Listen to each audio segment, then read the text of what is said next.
This happened 2 years ago on Halloween of 2023.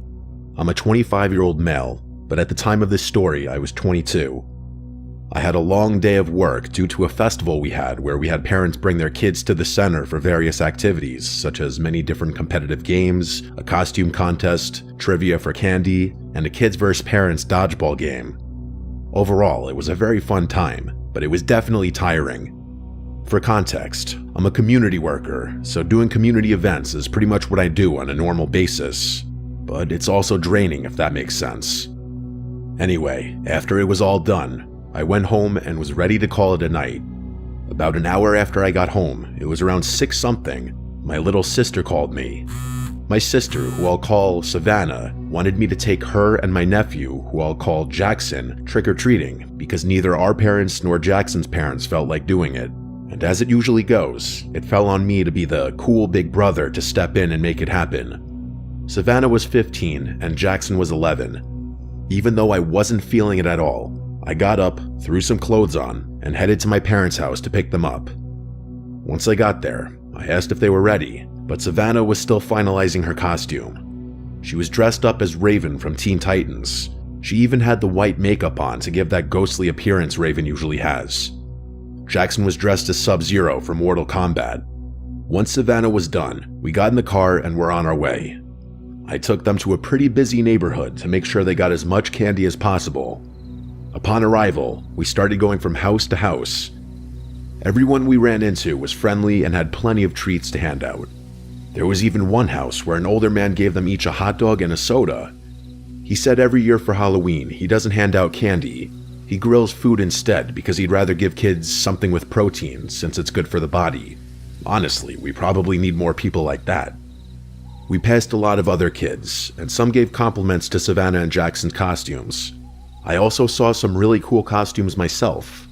Everyone in the area seemed to go all out. When we hit the last house for the night, we started walking back to the car. It was about a 10-minute walk since we had gone pretty far down the neighborhood. The neighborhood was less active now, and there weren't as many people out and about. That's why I got alarmed when I looked across the street and saw a person dressed in all black, standing in a yard where there were no porch lights on. I'm surprised I even noticed them at all, but I tend to always pay attention to my surroundings. When I looked closer, it seemed like the person was wearing a hooded cloak with an all-black outfit and a mask because I couldn't see their face at all. I honestly couldn't tell if it was a man or a woman. Whoever it was, they appeared to be looking at us. I told Savannah and Jackson to stay close to me and said, "There's a suspicious person across the yard. Look, but don't stare." I said that so they could see who I was talking about without encouraging the person to approach or follow us. Jackson laughed and thought it was just someone trying to scare people walking by. Savannah, though, looked noticeably worried. Now, just to add some context, I was carrying a backpack with a Glock inside, and Savannah knew this, so when I told them to stay close, she probably realized I was being serious. Jackson was clueless. He's too young for me to tell him that I carry a real gun. As we were walking away, it looked like that person was still watching us, even though it was hard to tell in the dark. We were getting closer to the car when I suddenly heard heavy footsteps behind us, like boots hitting the concrete.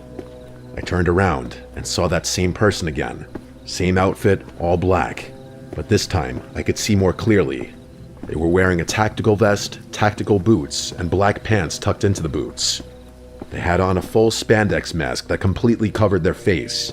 That made the situation way more serious. When you see someone dressed like that, the first thing that comes to mind is that they're armed. He's following us, I thought. I whispered to Savannah and Jackson, "I need you both to listen very carefully. Do not stop walking and do not look back. The person I mentioned earlier is following us. They're behind us right now. The last thing we want is to alarm them or set them off, so just keep your composure and keep walking." I mainly looked at Jackson when saying this because he's younger and might not fully understand how serious this was.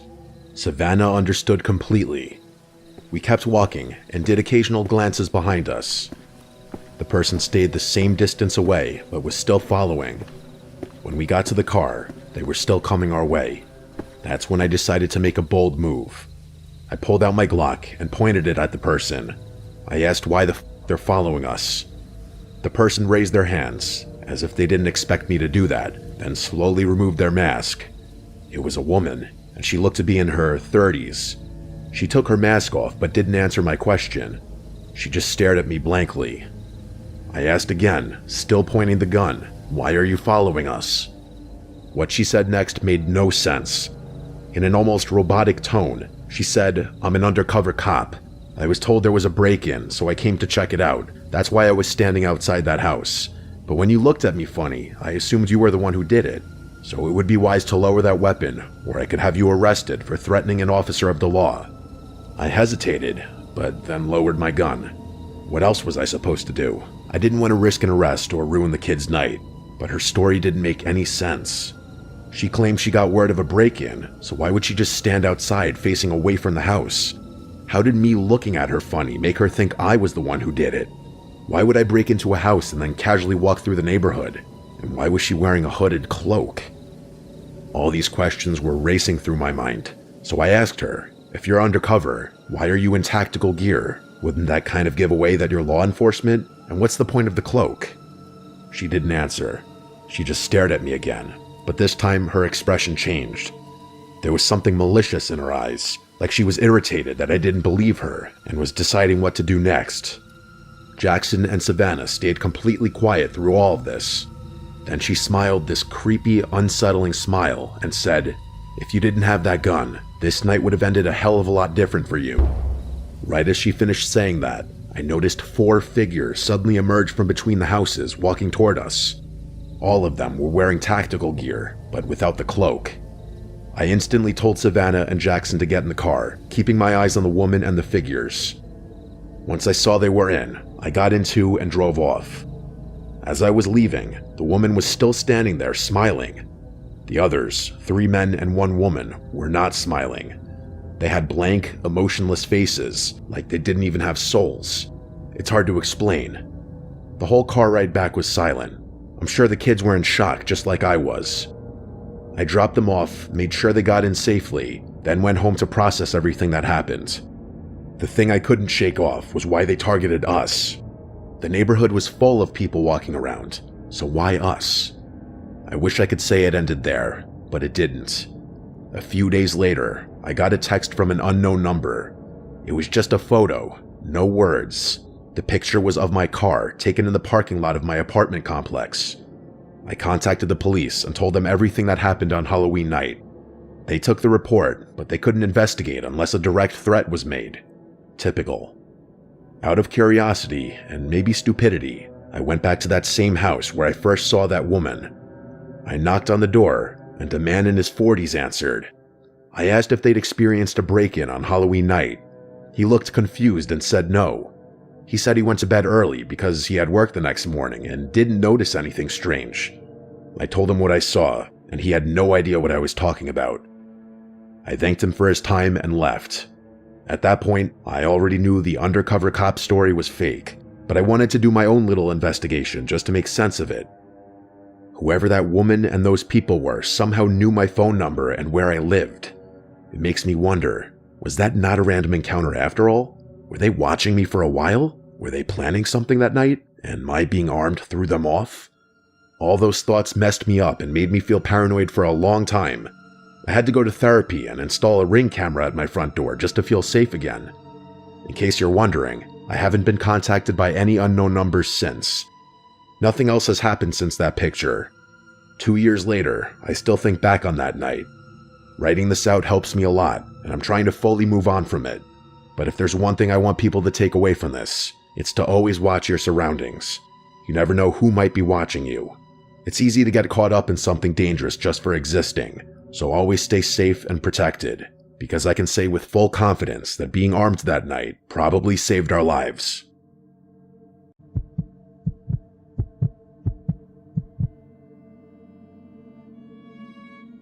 This happened when I was 12 years old.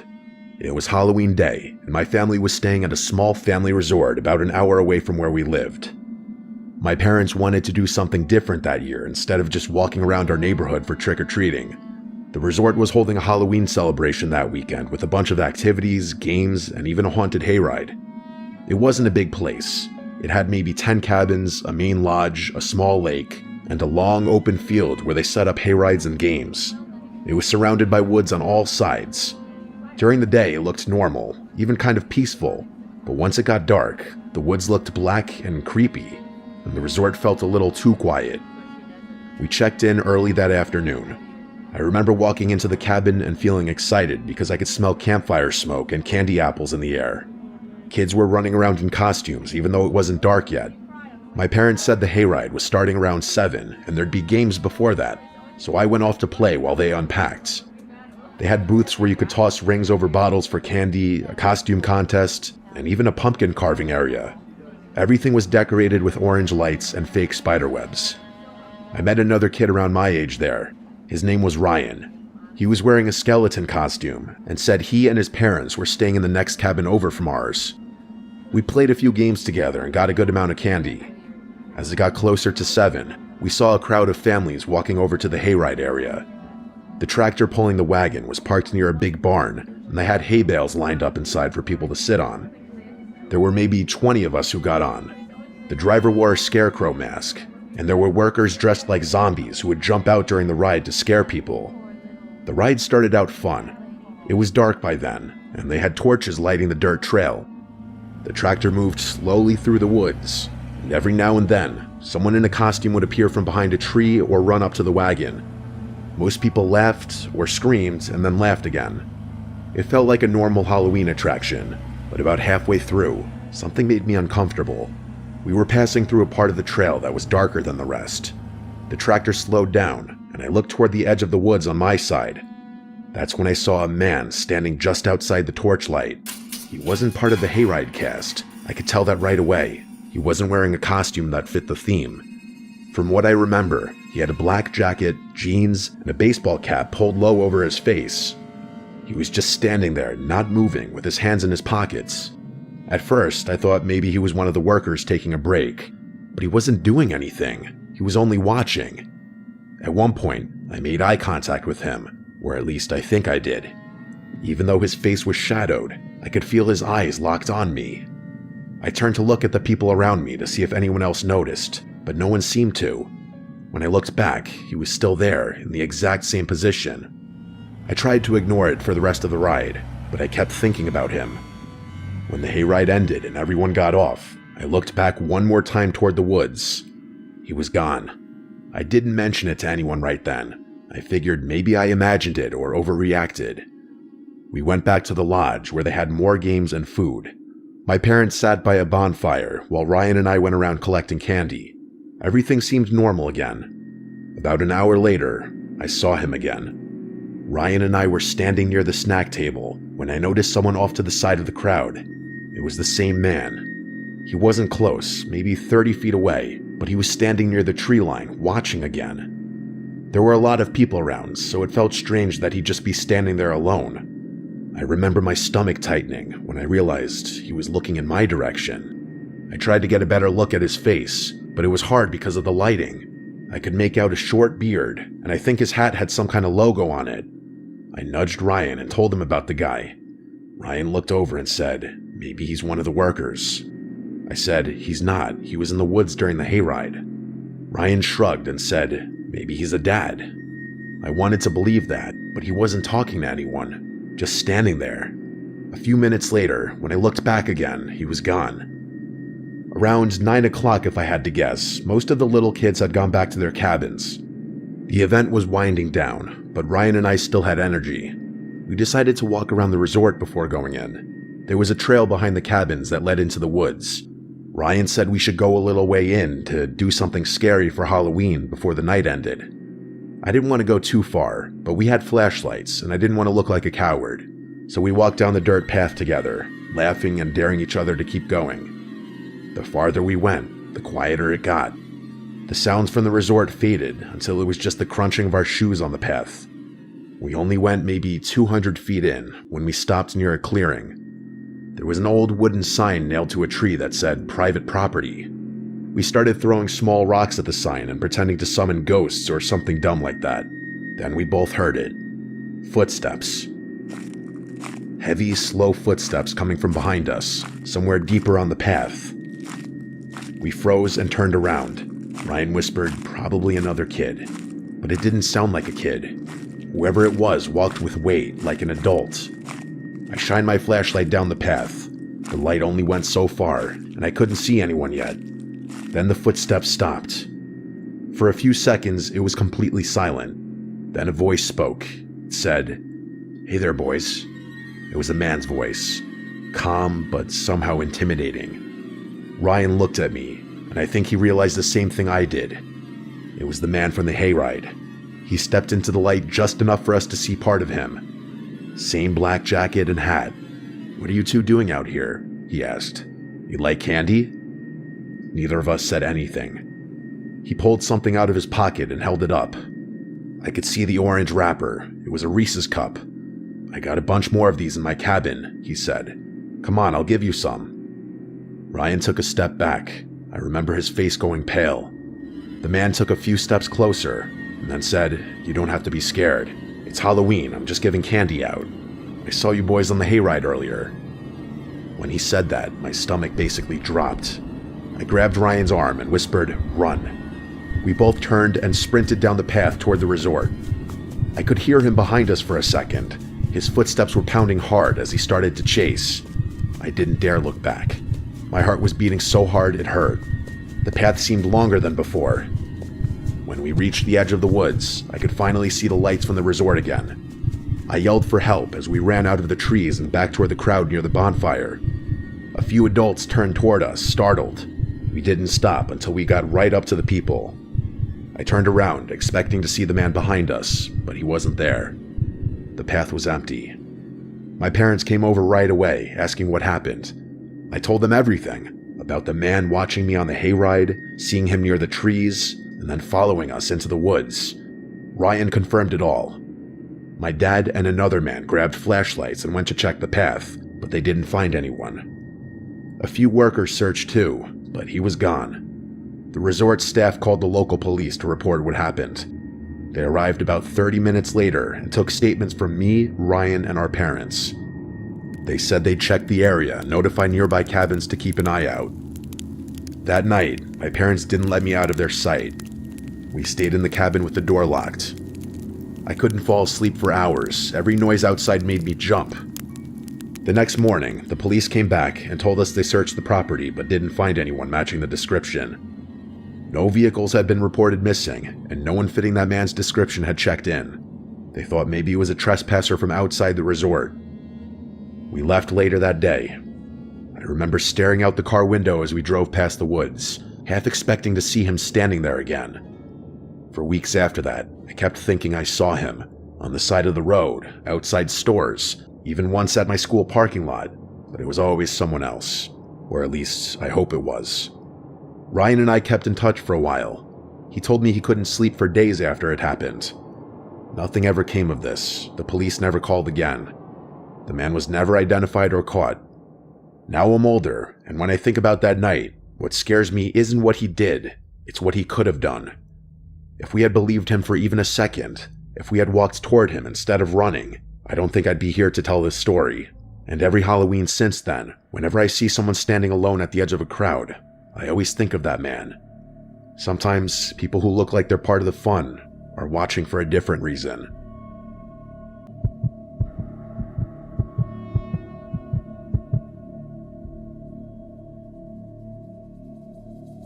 My name is Roger, and this happened to me on Halloween night 3 years ago. I'm 29 and work a boring office job, but it's good pay. When this happened, I was getting stuck with the stuff. Beginner's time off, the shifts nobody wanted, etc. So when Halloween, my favorite holiday, rolled around, I was actually quite excited.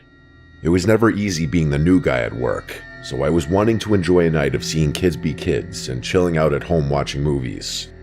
At the time, I was living alone in a small house on the outskirts of town with my girlfriend, but she was out of town with her parents. It wasn't isolated exactly. I had neighbors, but the street got really quiet once the trick-or-treating hours ended.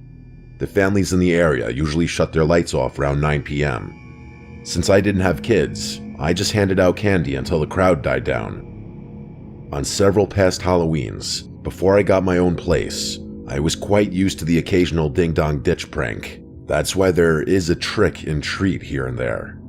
That year, Halloween fell on a Saturday, and I remember it was chilly but clear out.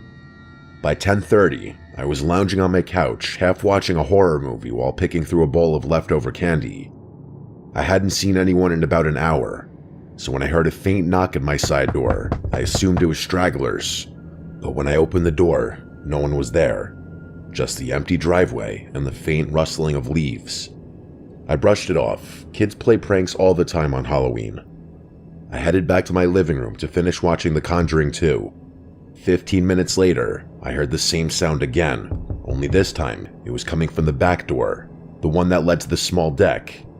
That set off alarms in my head because nobody used that entrance. I froze in the living room, listening. The TV was off now, and I could hear it clearly. The metal rattle of the back doorknob being tested, slowly and cautiously. Whoever was trying my door was either checking if it was locked cautiously or believed it was unlocked and trying to be quiet. I crept into the kitchen, staying low, and that's when I saw him through the window. A man was crouched down near the door, wearing dark clothes and a cheap, cracked Halloween mask pushed up on top of his head. In his hand, he held a crowbar. He wasn't trying to hide. He was deliberate and calm, like he knew I was inside and didn't care. I backed away quietly and grabbed my phone, whispering to 911 what was happening. The operator told me to stay on the line, lock myself somewhere safe, and not to engage. I didn't want to make noise by slamming the doors upstairs, so I stayed crouched at the top of the steps, clutching a kitchen knife, whispering updates. I peeked down and saw the man move away from the back door.